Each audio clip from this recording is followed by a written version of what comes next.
Welcome to our channel. If you want to close a loan account, simple way, follow these simple instructions to ensure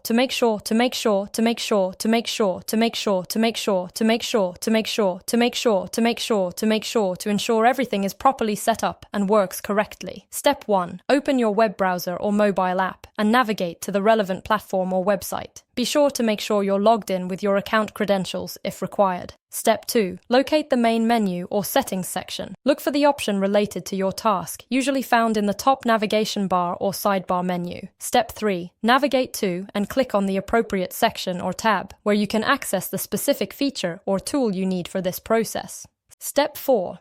Carefully follow the on-screen prompts carefully.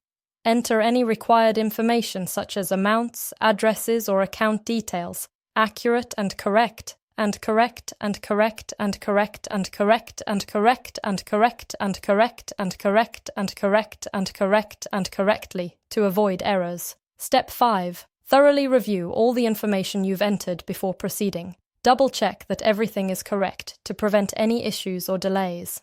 Step 6. Confirm your action by clicking the Submit or Confirm button. Wait for the system to process your request, which may take a few moments. Don't forget to like this video and subscribe to our channel.